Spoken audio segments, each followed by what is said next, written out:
哎呀！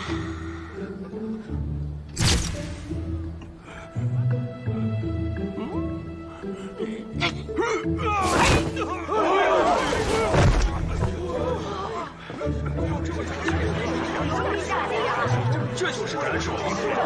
师傅，你这么大个子，摔我一糟老头子，不是欺负人吗？哎，不如这样，还是叫我徒弟跟你比划比划吧。啊！好家伙，你都真有两下子！那徒弟啊，快替师傅挡一阵，师傅酒瘾上来了，我再喝两口啊！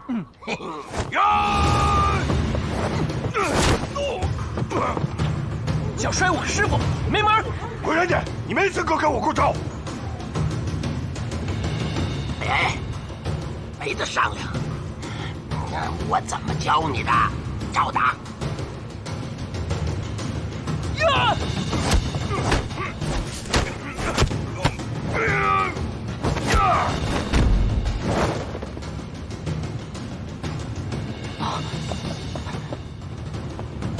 打起来了！打起来了！谁和谁啊？沈教巴图和陈真打起来了。哦，巴图力大，陈真可能要吃亏。也好，让他长长教训。好了，大家休息一下。金孙，进屋喝茶去。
哇，这鼓好结实啊！哎，谁家做的？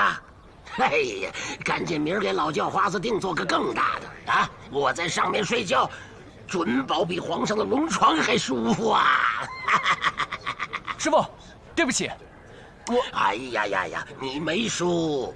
摔跤讲究得把人摔倒在地，他把你摔在鼓上了，他不算赢。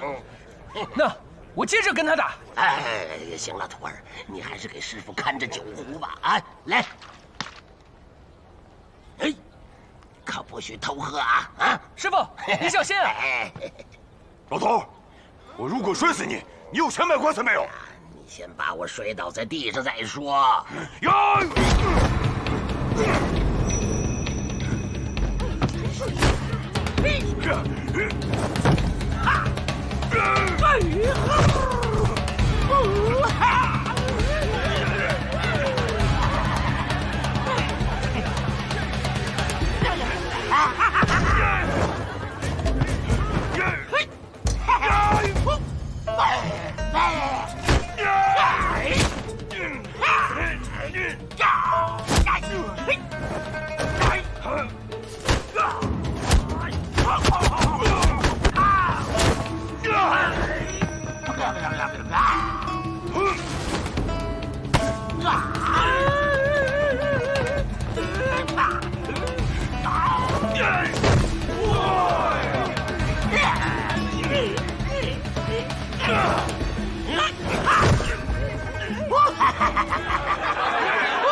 快拍快拍！他们打起来了，甭管谁打，都拍，争取明天上报。快拍快拍，快！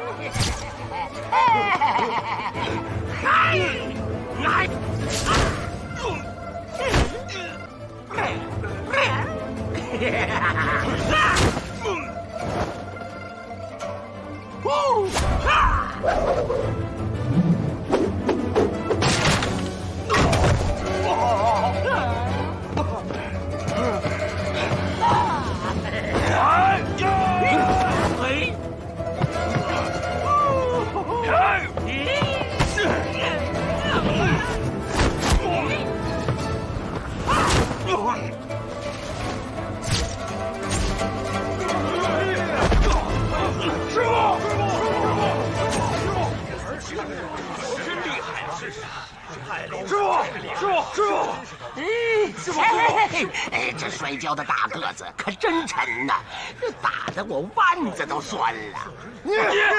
慢着，擂台之上，你们难道要打群架吗？抬着你们的师傅去小郎中，叶某自然会为他报仇。去吧去吧。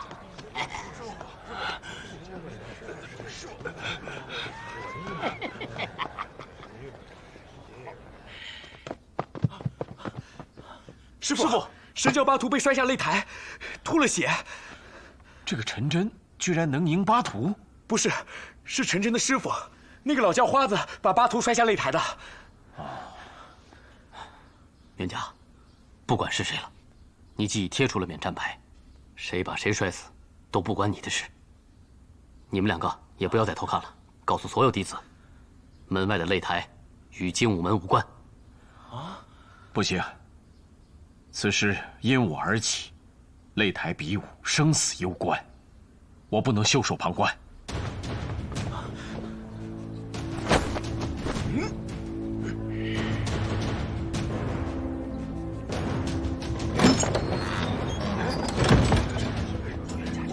霍元甲出来了！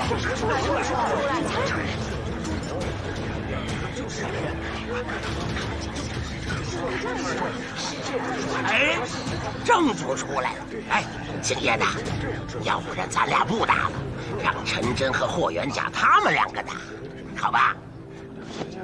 不行，你我已上了擂台，非打不可。啊，我认得你呀，你不就是那个号称虎鹤双形震天下、劈山倒海南拳王的叶双行吗？哎，报纸上说了，你已经败在了霍元甲的手下。哎，我和我徒弟是来给你报仇的，你怎么反倒难为上我了？啊！你适才口出狂言，又打伤巴图，我打你怎的？哎呀呀呀呀呀！非要打呀？喂，可你辈分不够啊！啊？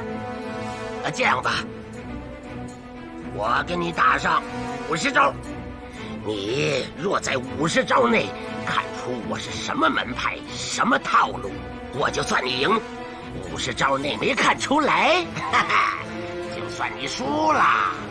接招！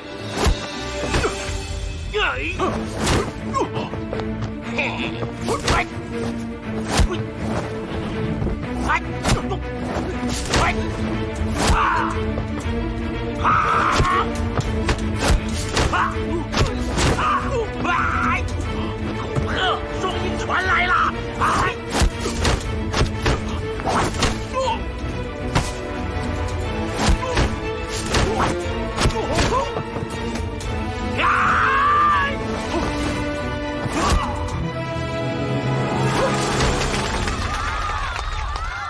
我虽看不出门道，但这老头的拳太怪异了。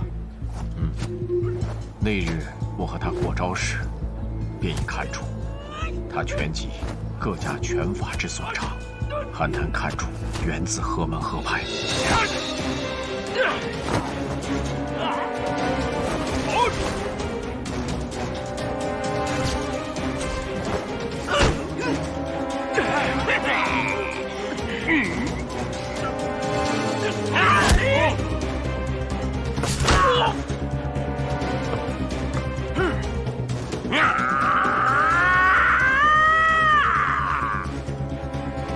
招到了。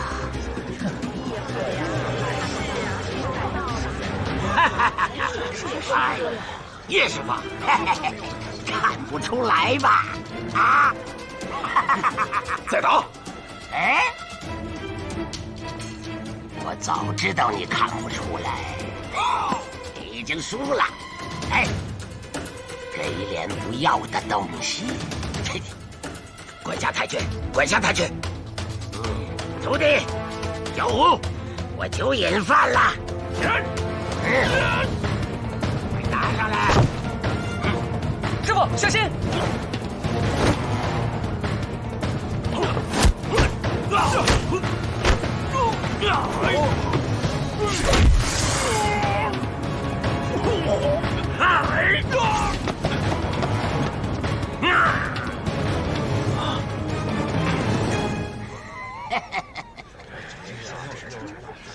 多谢霍师傅。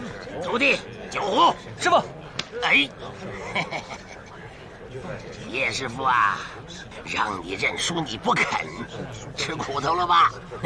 告诉你，我这一脚刚刚可是收了劲儿的，不然非踹折你3根肋骨啊！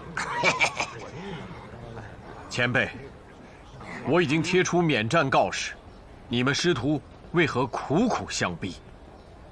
请尽快拆除擂台，离开此地。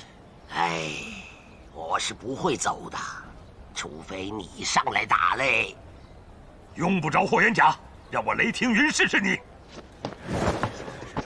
哦，八卦门雷霆云，你可是大名鼎鼎的美髯公，不过你的胡子可比你的八卦掌厉害多了。好，今天就让你见识见识我的八卦掌。哎，等一等，你跟叶双行不是一个辈分的，我只能给你30招。30招之内，你若看得出我是什么门派、什么套路，你就赢。如果看不出，你就滚下台去，换霍元甲来跟我打。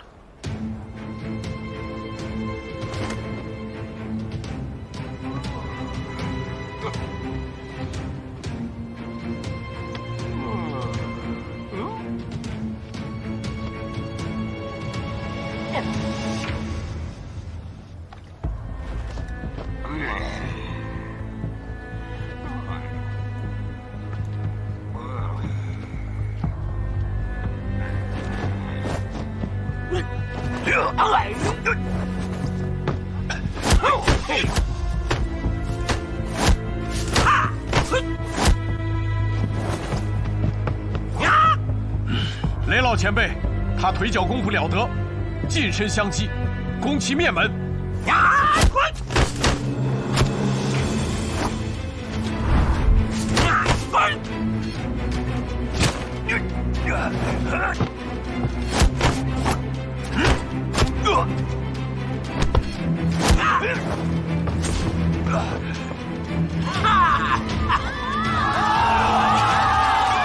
别打了！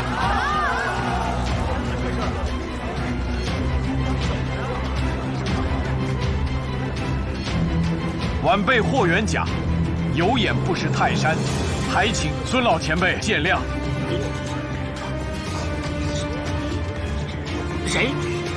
谁是孙老前辈？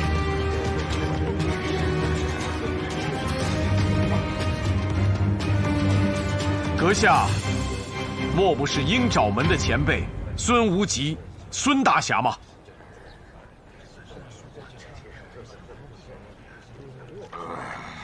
师傅，谁是孙无极？闭嘴！前辈，昨日我见您脸色灰暗，似有旧疾，刚才又连战3场，现面带潮红，恐是内伤损耗所致吧？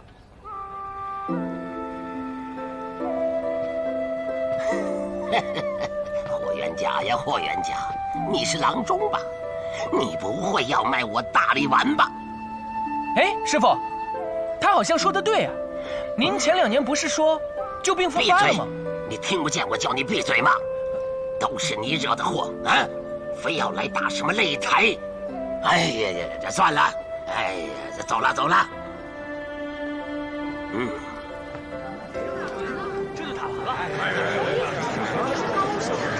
师傅，孙无极，莫非是鹰爪门第一高手？不当掌门，只愿做江湖散仙的孙老怪。就是他。我倒是听说过，此人专门研习各门各派的武功，化为己用。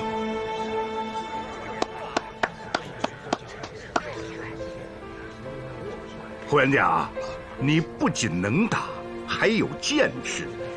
刚才那个老头跟雷大侠说，只要在30招内能看出他的门派和套路，就算赢。而你不到20招，还站在台下就看出来了，吓得他们就跑了。人才呀！荣先生谬赞了，元甲怎敢贪功？刚才若不是雷老前辈八卦掌功底深厚，逼他使出看家本领鹰爪功，恐怕我也难以识破他的身份。师傅，慢点。行了，他们没跟过来。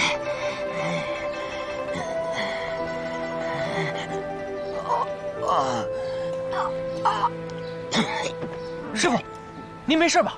受伤了？啊，来，坐坐坐。师傅，您没事吧？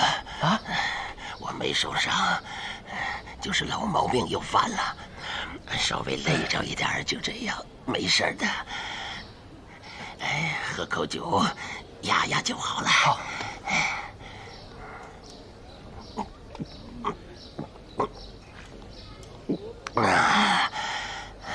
怎么样，师傅？啊，你看，好了，没事了啊。哎，师傅，您的大名叫孙无极呀？哎呦，这胡说！这么难听的名字，怎么会是你师傅我呢？哎，那为什么霍元甲一点出名字来，您就拽着我跑啊？哎呀，我是因为累了，怕他们看出破绽，才找个机会跑的。你这个汉子，你怎么能当真呢？啊，没有，你怎么能当真呢？师你说呀，你师傅别跑，你给我回来！好，赶快擦干啊！这边好了，下面干了，上面1、2、3、4、5、6、7、8、9、10，好了，干了吧？爹。倒立。好，1、2、3，嘿，立住。好，好了。爹，推腹。躺下。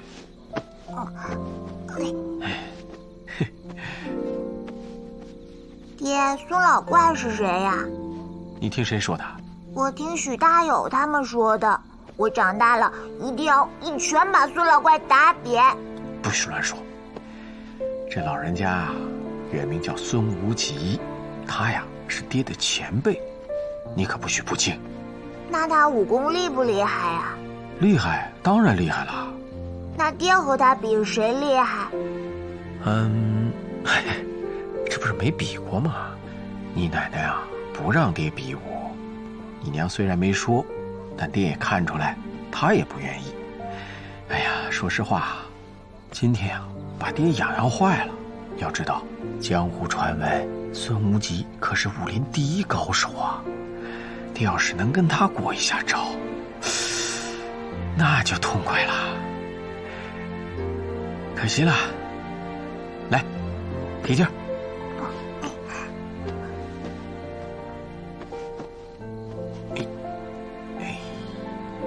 我爹才天下第一，孙无极打不过我爹。别瞎说。疼。忍着。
你怎么也起来了？平日里你卯时练功，今天寅时不到就起了，我能不担心吗？我睡不着，你可得多睡会儿，孩子也要睡的。你要不是怕娘担心，定会上擂台与孙无忌比武吧？啊？怎么，失去了当武林第一的机会，觉都睡不着了？不要不承认，自从你上次连胜雷霆云等3大高手，名震上海滩，你晚上做梦都笑出声了。是吗？你怎么不跟我说呢？平日里你还总说许大有是武痴，在我看来啊，真正的武痴是你自己。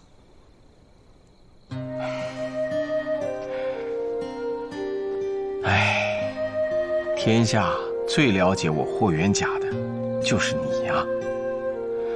当日我写免战告示书，精武门立于沪上，一不为钱财，二不为争勇，所秉宗旨为一，强健我中华同胞体魄耳。写完之后，扪心自问，多少有些心虚啊。我自幼体弱，7岁时便背着父兄开始习武。刚开始是练着玩的，可3个月后，第一次和人比武，就将对手3次摔倒在地。当时所有的人都为我摇旗呐喊。那时候的情节，我至今还记得。后来就经常跟人比武，先是和我同龄的孩子打，再就和大我3岁的打。等13岁那年，我就和成人高手约战擂台，且屡战屡胜，扬名境海。后自创迷踪拳，开师门收徒弟。再后来，为了金门大侠的称号，曾在擂台上连胜9场。唉，庚子年，父兄因为我而遇难，我开始后悔起来，不该习武，惹是生非。若不是想着为父兄报仇，我真想自废武功啊。再后来的事，你就都知道了。所以一身武艺对我来讲，是福也是祸呀。有一身好武艺，不是坏事，但比武斗狠，就不是什么好事了。我听说孙无极是鹰爪门的前辈，那你可知他带徒弟前来捣乱是何缘故？当然是为了替鹰嗣报仇而来。鹰嗣之死，朝廷虽未查出个子丑寅卯，但江湖上一直有传言是针对我的。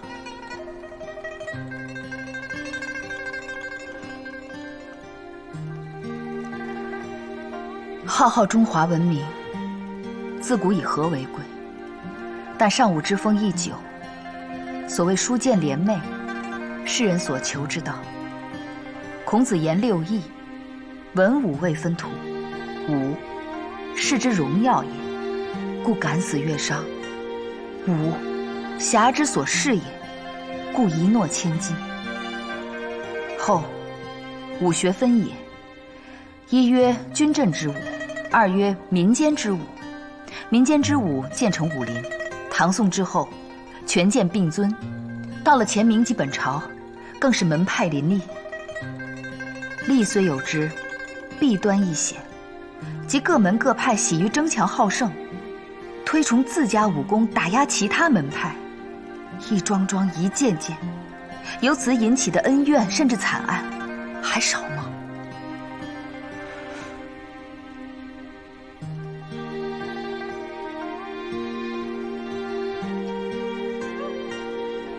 夫人，你什么时候把武学渊源和门派纷争探究得如此透彻？所谓近朱者赤，我嫁了个武痴，难道不应该懂得这些吗？夫人言简意赅，几句话就把千年武学和武林弊端讲得清清楚楚，元甲由衷佩服。元甲，你最初练武的目的是什么？那时候身体弱，想变得强壮，不被别的小孩欺负。初心即为本心，正如你今日不高，所秉宗旨为一，强健吾中华同胞之体魄耳。这句话说得好，太好了。至于拳脚分胜负，擂台见输赢，那是井蛙之见。我这么说，你别不高兴。是，古人习武，不是为了做攻城略地的将军，就是为了做称霸武林的豪杰。然，今非昔比，前有鸦片之战，后有甲午之役，泱泱大国早已行姿狼狈，而所谓的武林，仍在为技高一筹和门派之争打得头破血流，真是可笑。若要因为技高一筹而自鸣得意，在我看来，最应该得意的是洋枪洋炮。至于门派之争，比武斗狠，自是英嗣之流所推崇的。我想你应该厌恶才是。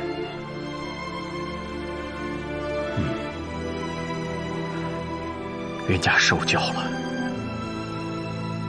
夫人一席话，让我惭愧不已。来上海前，我和晋孙彻夜长谈，也没有想透刚才夫人话中的这层深意。之所以前有3大高手，后有孙无忌师徒，想必都是为了精武门的这块牌子。别人以为我霍元甲要新立门派，挑战武林旧尊，又怎能不把擂台摆在我家门口呢？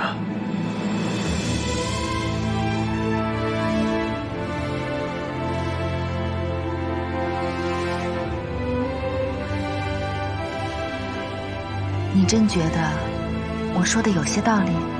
有，这道理让我茅塞顿开。至于精武门的事，我需和晋孙再好好商议商议。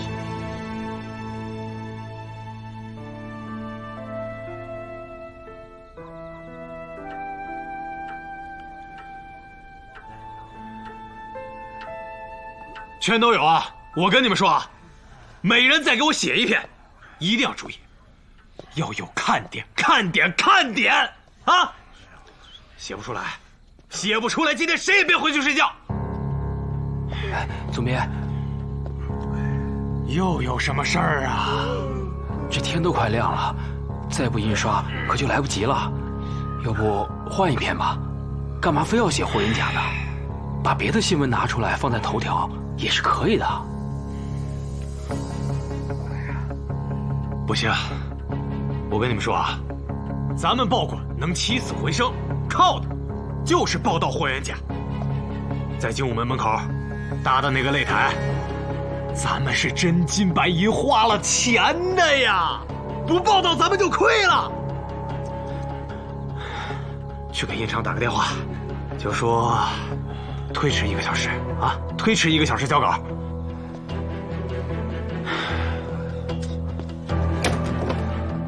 看着我干什么呀？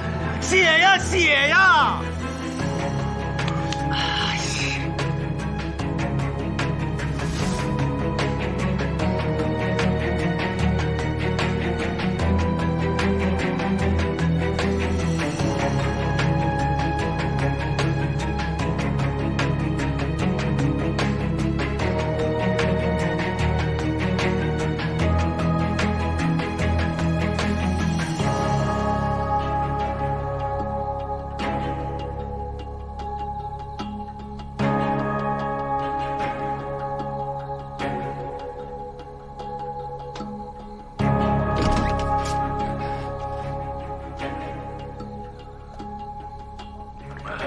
各位，有写出来的没有？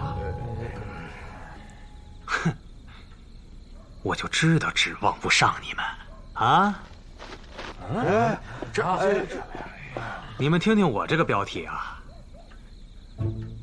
武林第一孙老怪惊临上海滩，缩头乌龟霍元甲，盲观精武门，怎么样？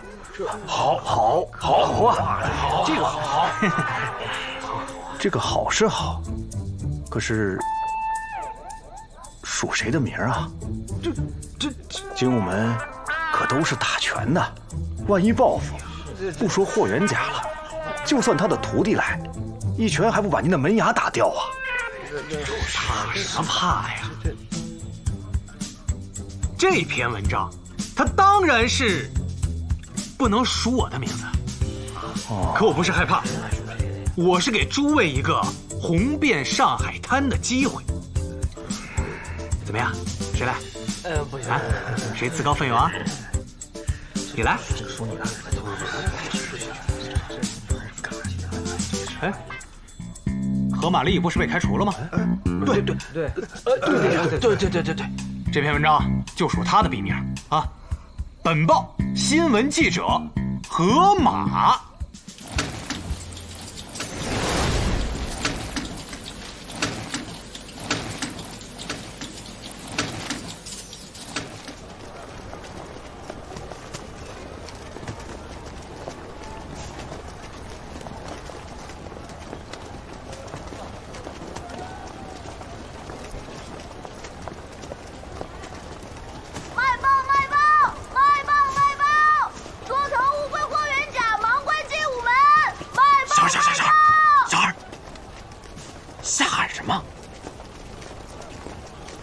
给我来一份。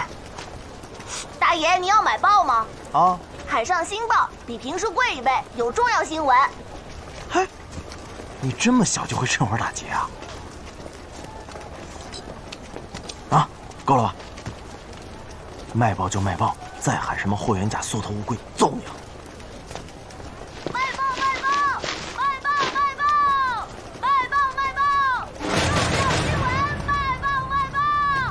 本报新闻记者何马。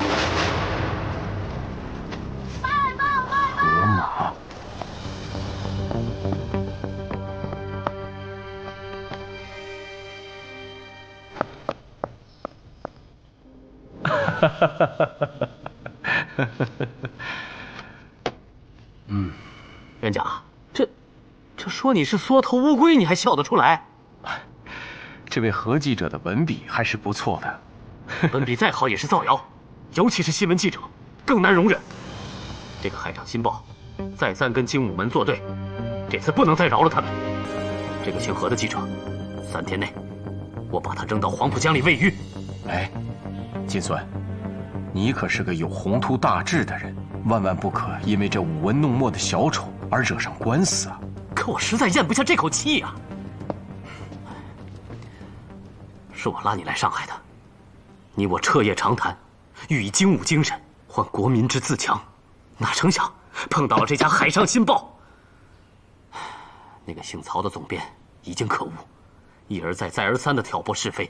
现在这个姓何的记者竟然发出这样的新闻，直接替我们在报纸上关门了，这不是要毁了精武门吗？不急，流言蜚语总会不攻自破。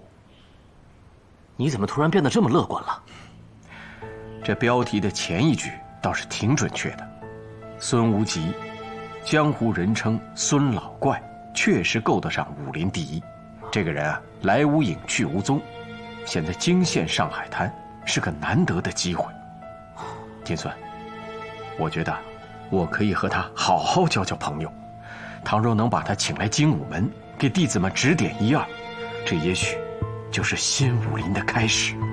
元甲，你好像胸有成竹，可这不太现实。他是鹰爪门的人，你与鹰爪门……今晨，我与夫人长谈之后，便在脑海中勾勒出武林的全新模样，摒弃门户之见，终结门派之争，便是发轫之时。师傅，哎，这报纸您看过了？振生，你可算回来了。昨晚一夜未归，我真怕你有什么闪失。这能有什么闪失啊？就是他们住得太远了。金孙，你……没错，我让振生跟了一回这个孙老怪。金孙，你不能这样啊！师傅，这个事儿不能怪农先生，他们是鹰爪门的，咱们不得不防。怕一乐渴死我了。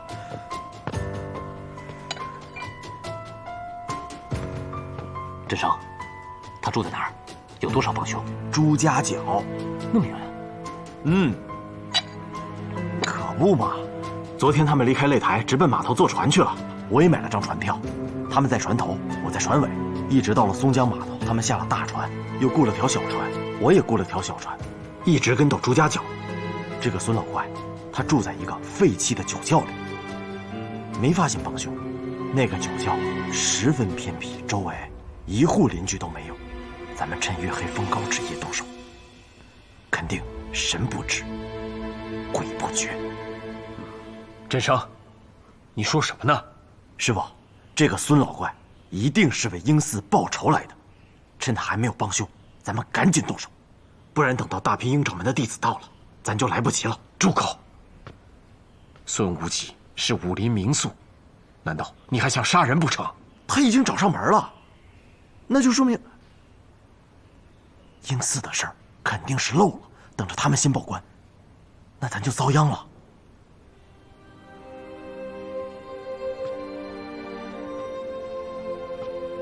武林有武林的规矩，我相信孙无忌不会报官。振生，明天早上你带个路，我要登门拜访。您去拜访他，这不打草惊蛇吗？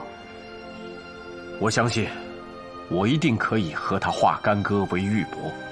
我还想请他到精武门来教授武功呢，到时候你可得好好学学。师傅，农先生这……哎，好了，你这一来一回的也辛苦了。明天一早咱们赶第一班船。不累。那这河马怎么办？什么怎么办？不收拾他呀！不找他，难道就由着他这么造谣？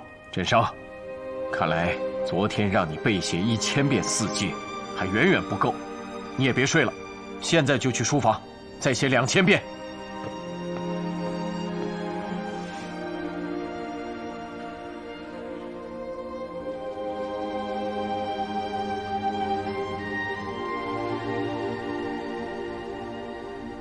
骂我师傅缩头乌龟，还造谣精武门关门。河马，你等着啊！我要让你变成死马。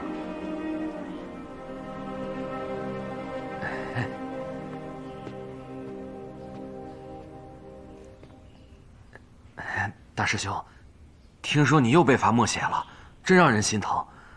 我知道大师兄平时最不爱写字了，所以特地让小莲擀了碗面条，还加了点肉丝儿，给你补补。吃吧，吃完有劲儿，写得更快。哎，戴瑶，你对大师兄真好。大师兄对你好不好？好啊。大师兄有困难，你帮不帮？帮啊。帮大师兄把剩下的1500遍写完。大师兄，我比你还不爱写字。哎，面条给你吃，有肉。不行，这要让师傅知道了。大友，你不是出卖大师兄那种人吧？当然不是，对吧？大师兄，别的事儿我能帮，但这事儿真的……大友，我要出去办件大事儿，此事不办，我枉为霍门弟子。什么事儿？要不要帮手？你要真想帮我，就帮我把剩下的字写完。大师兄，曹大人，你凭什么冒我之名发表假新闻？你也太过分了！你说什么？我怎么听不明白呢？就是这篇文章，那天我去了新闻现场。霍元甲发了布告，已经说明了拒绝比武的原因，何谈缩头乌龟？更何况他在一旁观战，便识破了孙无极的身份，这足以证明武功见识非同寻常。你凭什么这么说？而且还署名新闻记者河马，一看文笔就知道是你所为。贺玛丽，这篇文章不是你写的吗？我今天早上还夸这篇文章文笔好呢，你忘了吗？你胡说！你2天前就把我开除了。被开除这件事情，除了咱们报馆，外面有人知道吗？报纸已经印了，销量那是再创新高，你何大记者的名声已经红遍上海滩了，这要改，可改不了喽。我要登报声明，揭发你。好啊，我同意。哎，就在咱们《海上新报》上登，版面费我只收你一半。你真无耻！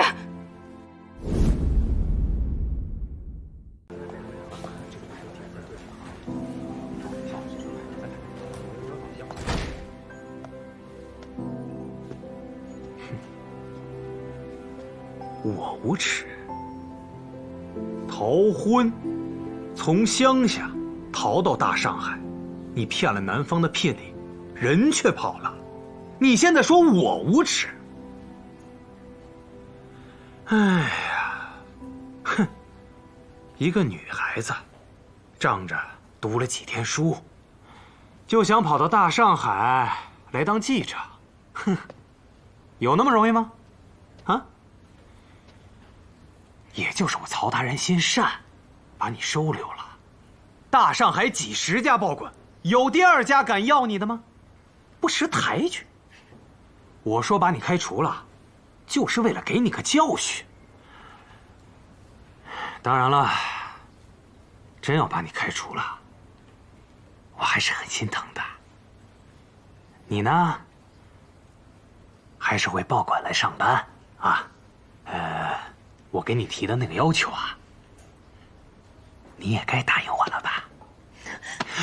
我请你放尊重一点。我很尊重你的，我没有让你当妾，我要明媒正娶你。当然了，先做个外事，等我老婆死了，我就给你扶正。你敢打我？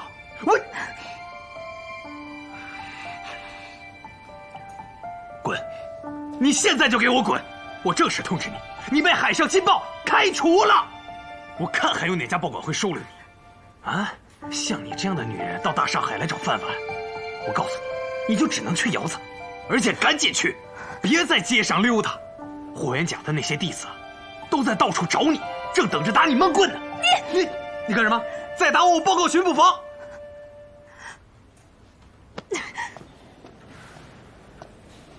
你好，你有什么事啊？我找一下河马，新闻记者河马，我是他老朋友了，多年未见，甚是想念。今天我看了报纸，才知道他在你们这儿供职，所以就来了报馆。您能帮我找一下他？嗨，玛丽，找你的 old friend。 I don't know him。麻烦您帮我找一下新闻记者河马。刚才那位就是何玛丽小姐，她说不认识你。不是，我不是找何玛丽，我找河马。对呀，河马就是何玛丽小姐的笔名。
你是该死，但不该这么死。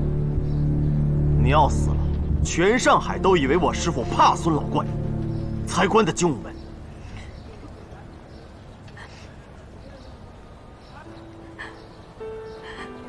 你是精武门的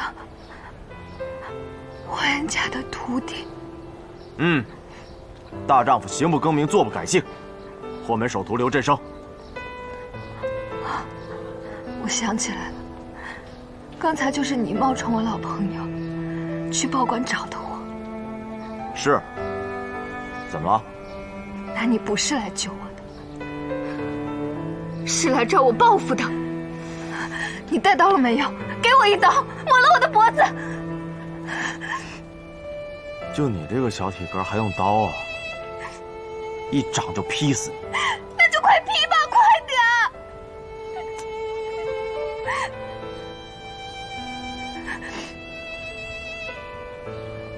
好好的怎么就想不开了？我原本以为我看到了新生活的希望，没想到一瞬间它就破灭了。活着还有什么意义？你倒是快动手啊！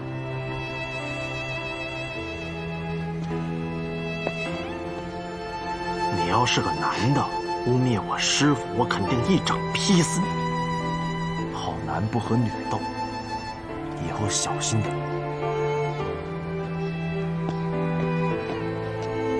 那你救我干什么？多管闲事！哎，你还这么年轻，你觉得你死了值吗？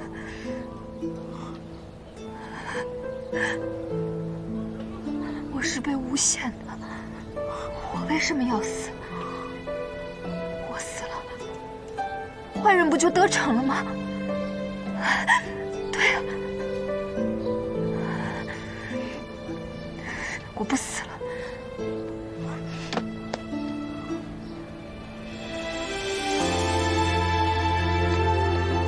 你还要不要给你师父报仇了？不报了是吧？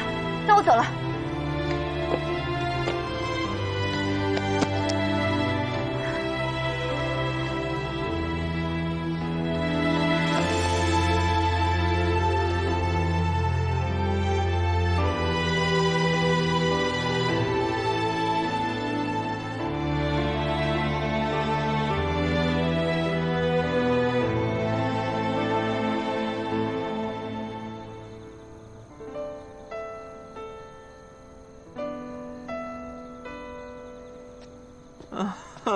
大师兄，可累死我了，1500遍，我这腕子都快折了。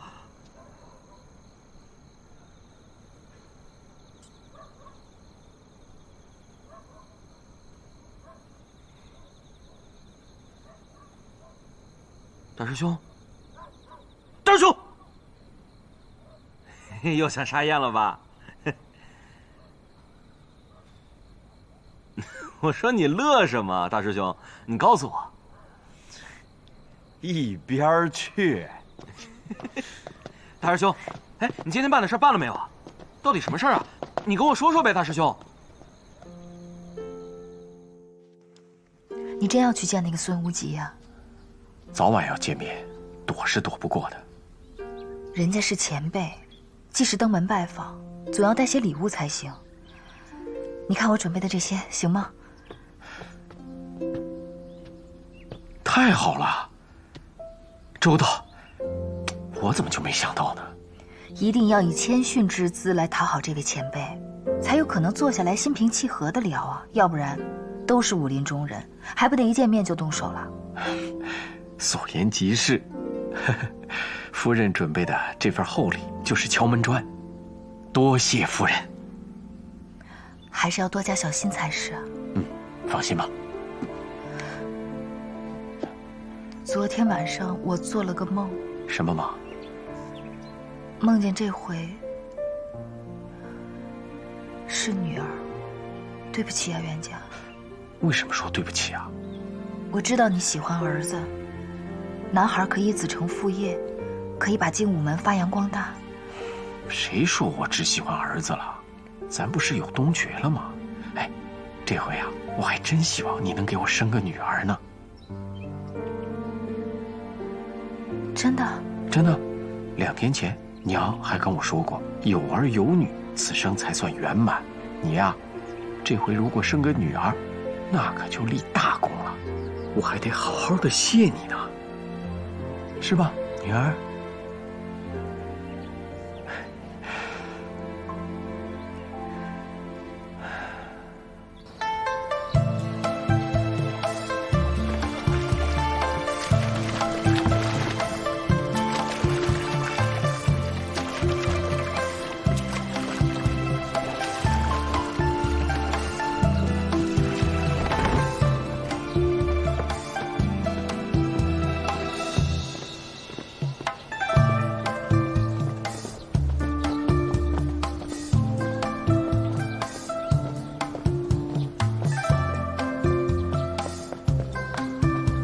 那边走，师傅。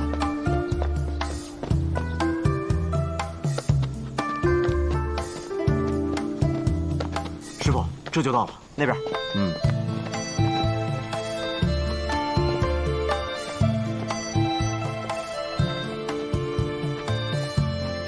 倒真像个隐居之所。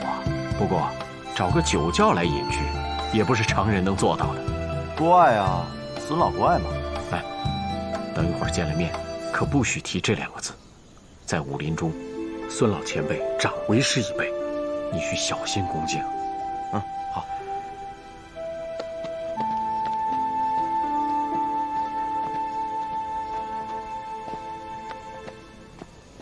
有人吗？谁呀？请问孙老前辈在吗？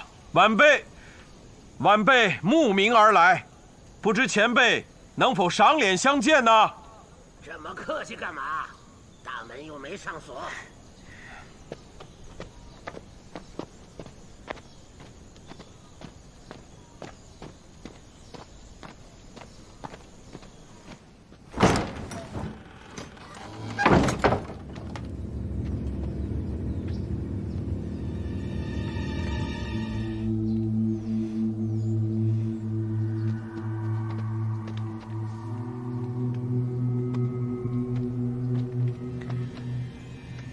前辈，在下霍元甲。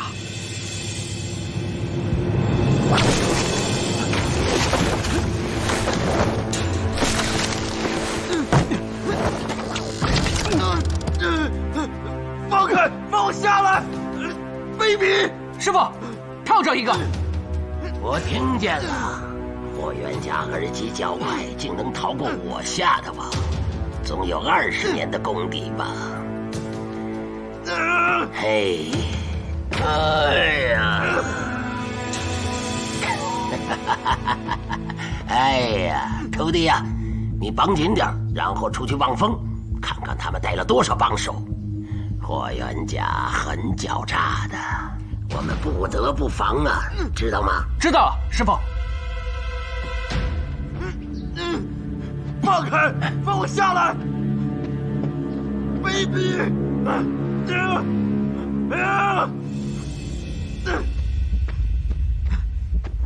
老怪物，你要是爷们儿，把我放下去，咱们真刀真枪干一场。振生，不得对前辈无礼。孙老前辈，今日元甲带着徒弟刘振生远道而来，登门拜访，您的待客之道也太特别了吧？切，什么登门拜访啊？黄鼠狼给鸡拜年，哈哈，没安好心吧？前辈何出此言？你以为我眼瞎耳聋吗？告诉你，武林上有啥风声，我全都知道。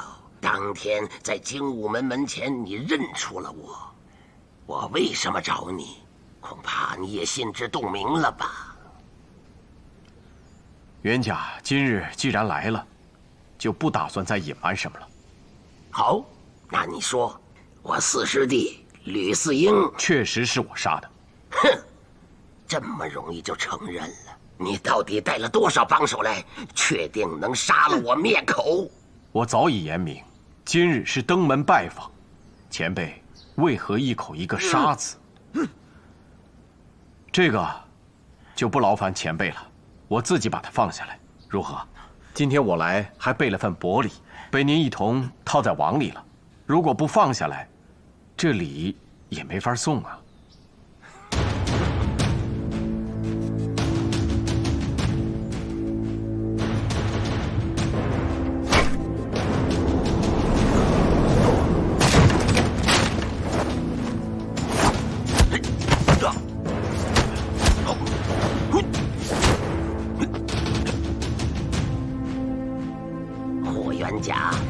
我孙老怪的酒窖是你精武门，你想怎样就怎样。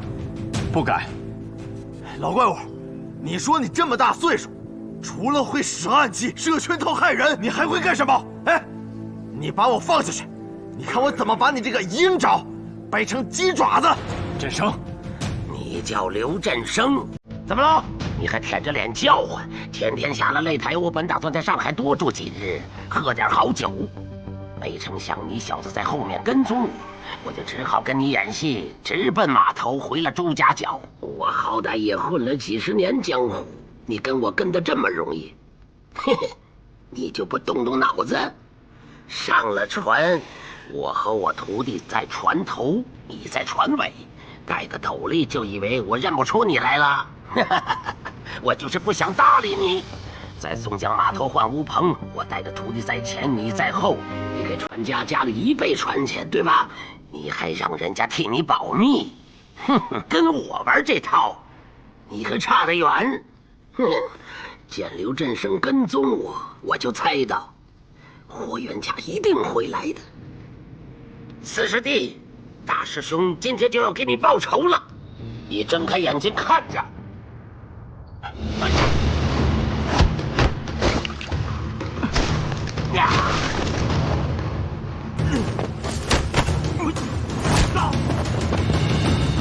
孙老前辈，且慢动手。吕思英死在我手，事出有因。他虽为朝廷命官，却作恶多端，使名副其实的武林败类。我杀他，并非只因私仇。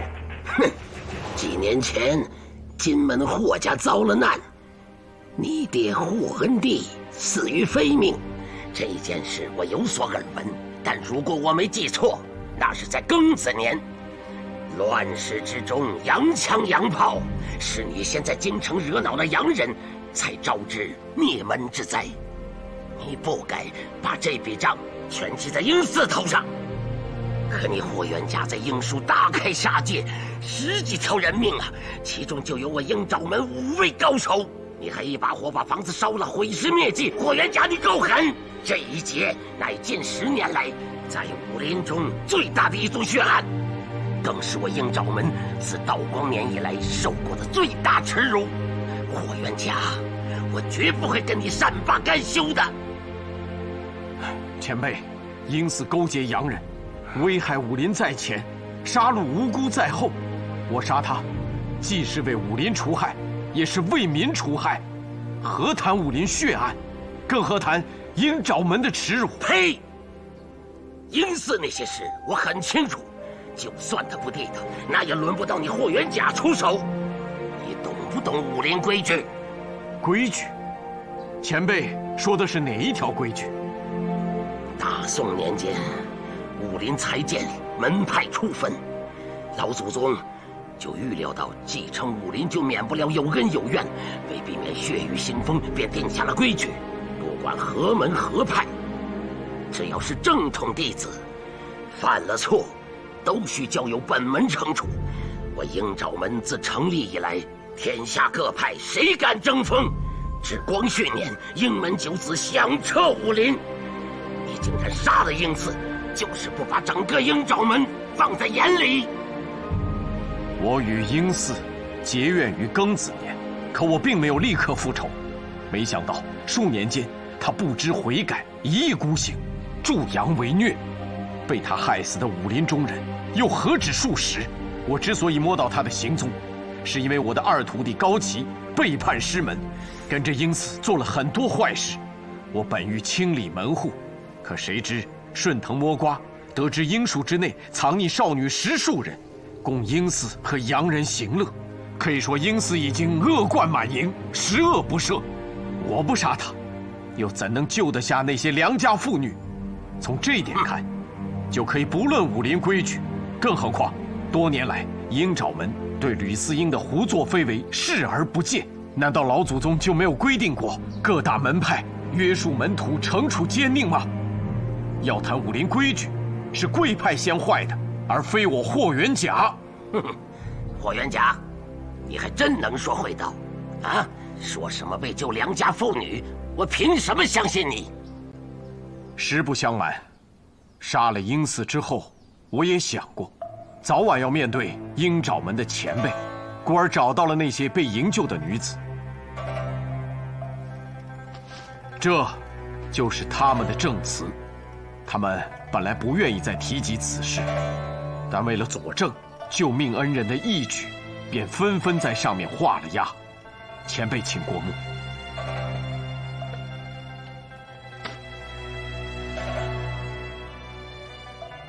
哼，我怎么知道这是真的还是假的？少时，我也听父亲讲过一条老规矩：一旦武林中出现了败类，自家门派又不加管束，其他的门派有代替惩奸除恶之责。风雪之夜，元甲提枪应术，机缘于此。霍元甲，你牙尖嘴利，名不虚传。请问，你说的这条规矩后面还有一半，你可知道？败类若被其他门派所除，不管是什么原因，除恶之人必须亲自到该门派的掌门前，把事情原委说清楚。若只杀人不登门解释，那就是对该门派最大的不敬。霍元甲，你可曾对鹰爪门亲自登门拜访？哼，这就更加怨不得元甲了。我听闻10年前，贵派德高望重的前任老掌门，也就是您的师叔，横死之后，鹰爪门已乱，至今都没有选出新任的掌门，这能怪我吗？如果某门某派的掌门之位空缺，那就向该门该派的嫡传大弟子解释。你找了吗？虽然来得有些晚，但元甲今天不是来了吗？你什么意思？鹰门九子，武林尽之。九子中的大师兄，不就是您孙无极孙老前辈吗？这么说，你今天来找我就是要解释你杀我师弟的事吗？不仅如此，还请前辈向鹰爪门的各路英豪解释，吕四英危害武林，祸害百姓，死有余辜。元甲杀的是恶人，无意与鹰爪门为敌。说的真好听啊！照你这么说，我应该跟你道谢。师傅，看清楚了，就霍元甲一个人。他真没带帮手？没错，一个都没发现，正是好机会，咱爷俩一起上，把霍元甲给宰了。去，接着望风，屋里的事跟你没关系。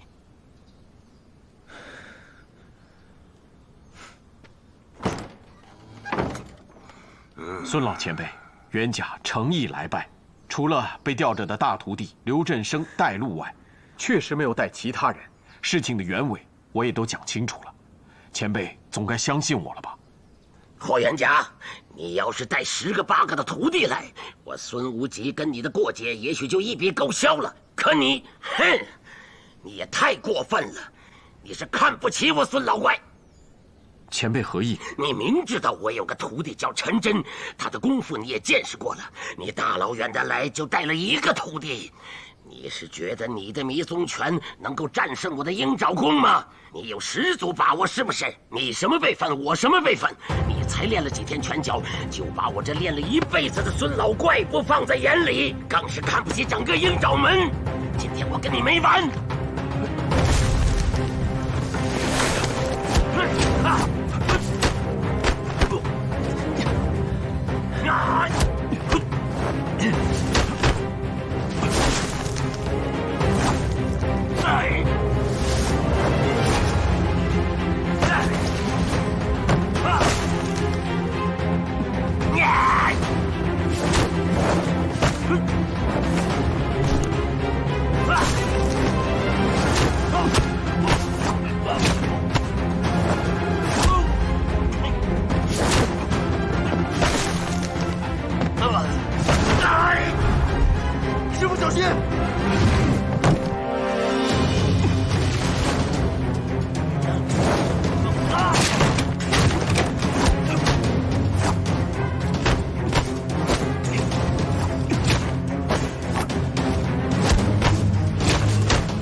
前辈，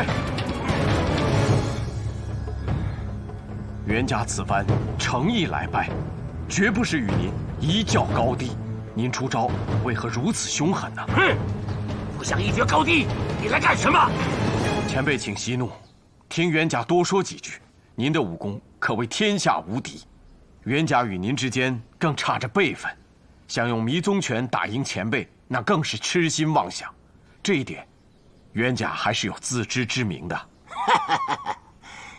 你是见打不过我，想改口，溜须讨好我。我告诉你，我孙无极可没那么好糊弄。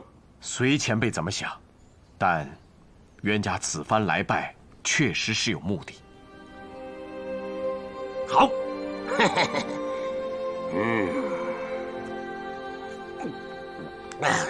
就让你小子再啰嗦几句。杀婴死后，袁家本应浪迹江湖，隐姓埋名一辈子。可是流浪途中，屡见洋人欺我同胞，国人既受烟毒之害，又受禁武之故，身体羸弱，精神萎靡，被指为东亚病妇。这4个字，洋人信手拿来，随便得很。可袁家入耳，心如刀割。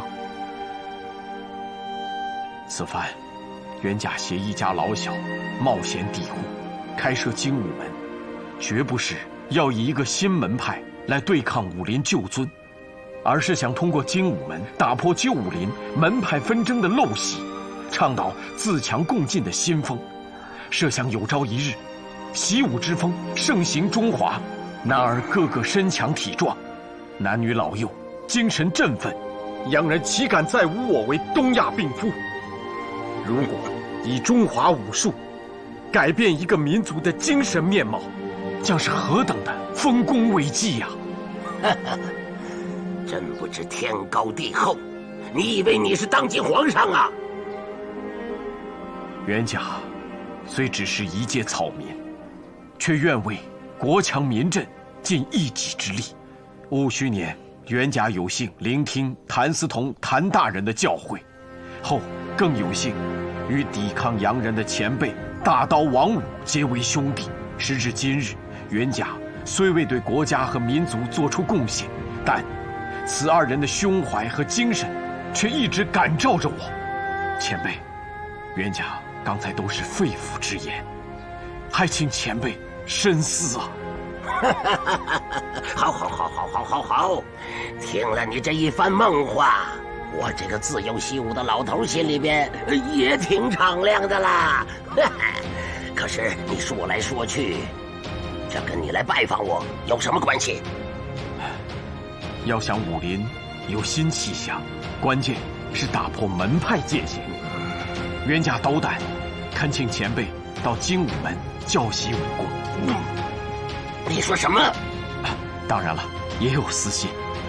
等前辈到了精武门之后，晚辈就可以和您切磋武功，钻研武学了。喂，精武门是你霍元甲开的，你请我去当教头，真以为我是个老叫花子，吃不起饭呐？哼！我若真去了，上千个鹰爪门的弟子，他们会怎么看我？我连鹰爪门的掌门都不做，我会给你当武教头，你要骑在我脖子上拉屎啊！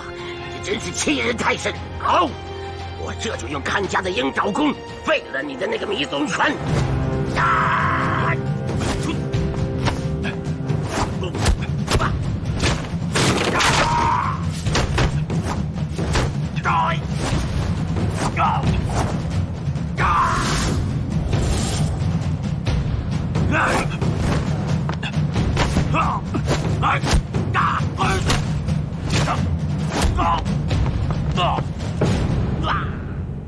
前辈，你没事吧？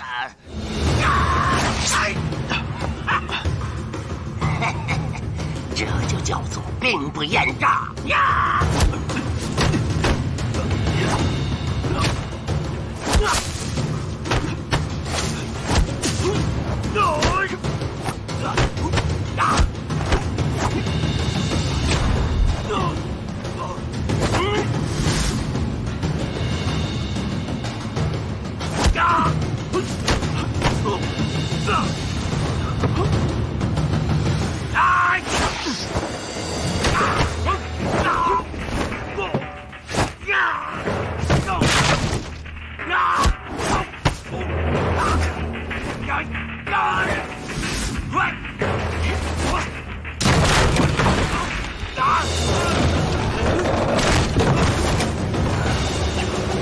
前辈，您的鹰爪功确实厉害，冤家甘拜下风啊！哎，不行，我有几年没像今天打得这么痛快了，胜负还未分。哎，霍元甲，你不可以认输的。哎，能和前辈过招，便是冤家的荣幸。实不相瞒，自从上次相见之后，冤家就一直奢望着有今日的切磋，适才打得淋漓尽致，冤家已经心满意足了。你心满意足了，我还没打够呢。今天不是我的鹰爪索你的命，就是我死在你的迷踪拳下呀！哎，前辈，要打明日再约如何？什么意思啊？哎呀，冤家今天实在是太累了，我得回去好好休息休息。您是前辈，总得给晚辈一个养精蓄锐的机会吧？也好，那明日再战啊。还有啊，这里是您的居住之所，今天你打得狼藉满地，实在是不像个样子。明天我们约个山清水秀的地方，痛痛快快的打一场，如何？嘿，正合我意呀！啊，出了门往北，在后山山顶上有个好地方，明日你我那里再战啊！遵命。哎呀，还有，那您看我这不争气的徒弟，是不是可以把他放下来了？他在上面吊着不舒服，咿咿呀呀的叫唤，也影响您休息啊。哎，这小子，好，你自己动手吧。好。你我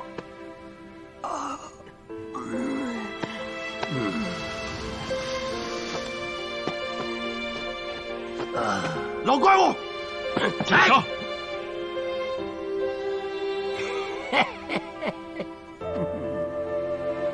还不把礼物呈上？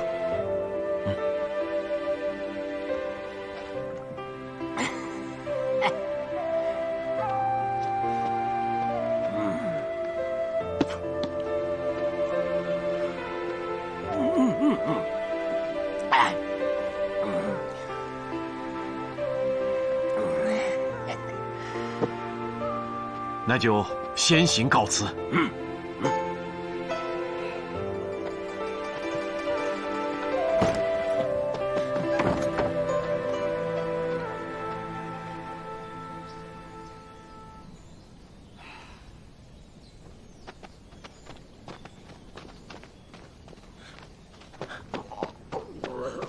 师傅，你怎么放走他了？师傅，你怎么了？啊！我坐下。师傅，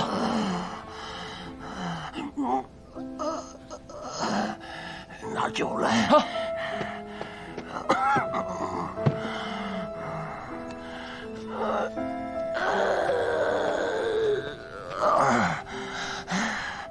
师傅，酒。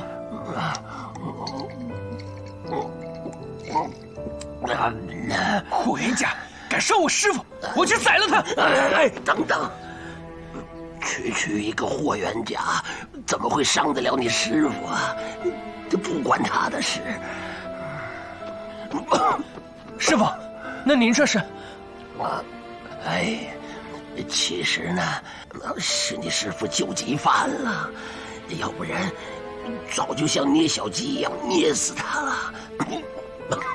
你可千万别去追霍元甲，万一他知道你师傅身上有伤，你明天比武他必有所藏，那打起来还有什么意思？刚才这一架打得真是痛快，哎呀，真是痛快呀！好多年没遇到这样的对手了。师傅，这个霍元甲确实有两下子。师傅，他不是杀死四师叔的仇人吗？您怎么还夸他呀？谁是你四师叔啊？就是霍元甲说的吕思英啊，他刚才不是都已经承认了吗？你个臭小子！我让你在外面望风，你怎么偷听啊？啊！师傅，我刚才是偷听了。哎，您是鹰爪门的嫡传大弟子啊？那不是无影无踪派。那我是您的徒弟，我也是鹰爪门的。那我一下多了好几千个师兄弟呀！师傅，您带我跨江渡河，塞北江南的，找了霍元甲1年。就是要给四师叔报仇啊！您真是有情有义的大师兄。什么乱七八糟的！哎，我告诉你，我是鹰爪门的大弟子，可你跟鹰爪门没关系。你就是无影无踪派，挺好的。哎，以后啊，你别跟着他们瞎掺和，知不知道？还有，吕思英是我师弟。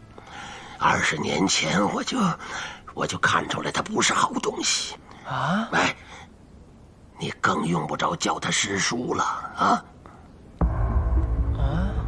哎呀，什么啊！榆木疙瘩脑袋，还不快点做饭给师傅吃？我可得好好恢复元气，要不然明天比武胜不了霍元甲。去了。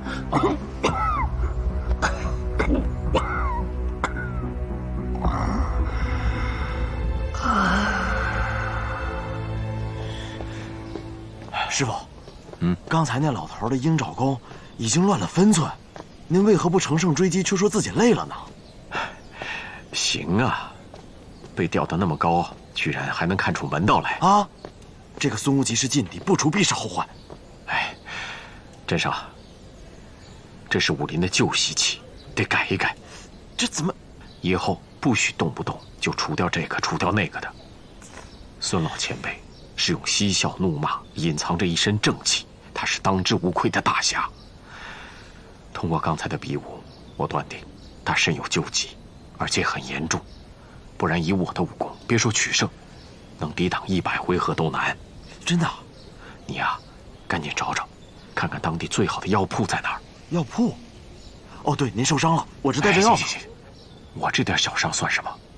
我想起咱们金门名医赛扁鹊范先生给你师爷开的方子，那个方子应该对孙老前辈也管用。师傅，咱给他抓药啊？怎么着？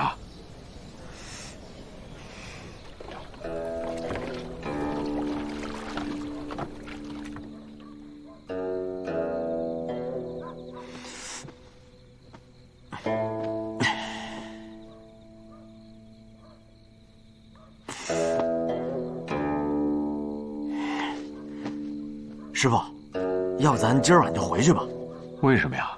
这个孙老怪太坏了，您就说今天咱一进门就中了他的圈套，我就怕他万一是装病拖延时间，为的是等明天鹰爪门高手赶来处，您就吃亏了。孙无极成名江湖已久，他行为怪异，也是早就出了名的，但他为人十分仗义，常有除暴安良之举，他的人品修为早有公论。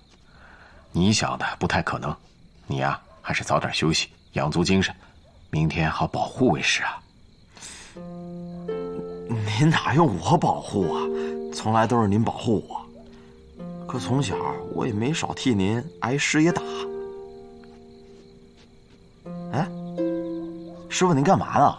衣服被抓破了，补一补。